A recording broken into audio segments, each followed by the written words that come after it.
In 1906 in New York City, the Warren family got sick with a disease called typhoid fever. Typhoid fever was a scary disease without a cure. First, a person would feel tired and feverish, and then they would have muscle aches, weight loss, rash, and a swollen abdomen. Quite often, typhoid fever would lead to death. A government worker came to the Warren home to investigate and see where the typhoid fever could have come from. As the worker investigated, he took notice of the cook, Mary Mallon. Mallon had worked as a cook for many families in the early 1900s, and each of them had contracted typhoid fever. It was soon realized that Mary Mallon was an asymptomatic carrier of typhoid fever. That meant that she had the disease all the time, but she never felt any symptoms of it. She was spreading the disease without even knowing it. Mallon was given the nickname Typhoid Mary.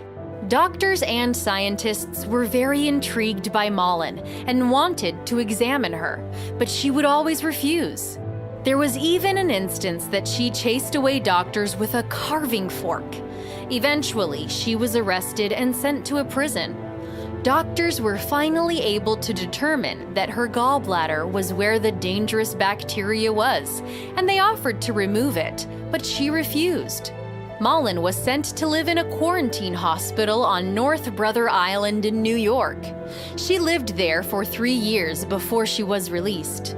At that point, she had to agree to change occupations and not be a cook anymore. Mallon did that for a time, but later changed her name to Mary Brown and began working as a cook again. Of course, families became sick, and Typhoid Mary was to blame.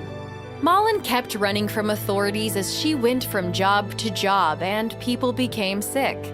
She was finally stopped after she started an outbreak at the Sloan Hospital for Women in New York City.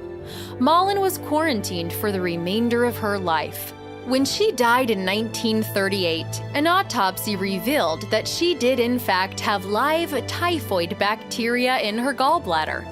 Typhoid Mary's body was cremated, and her remains were buried at the St. Raymond's Cemetery in the Bronx.